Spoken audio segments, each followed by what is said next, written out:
অ্যাক্টের amendment হয়েছে। সেই অ্যামেন্ডমেন্টের কারণে এটার ফলে যেটা হচ্ছে, যারা আইসিটি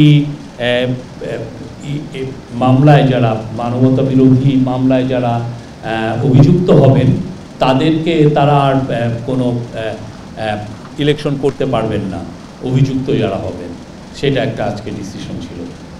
থ্যাংক ইউ। দাঁড়ান, এইটা আমি পড়ে শোনাচ্ছি।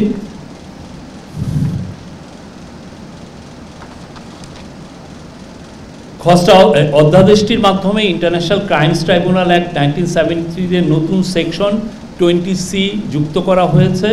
নতুন সংযোজিত ধারা অনুযায়ী কোনো ব্যক্তির বিরুদ্ধে উক্ত আইনের, মানে আইসিটি লয়ের সেকশন 9(1) এর অধীনে আনুষ্ঠানিক অভিযোগপত্র, ফর্মাল চার্জ দাখিল হলে তিনি সংসদ সদস্য হিসেবে নির্বাচিত হওয়া বা বহাল থাকার অযোগ্য হবেন।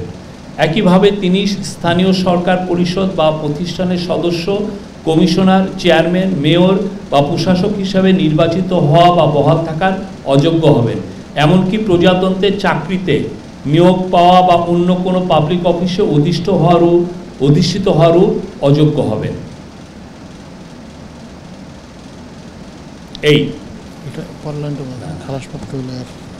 Thank you.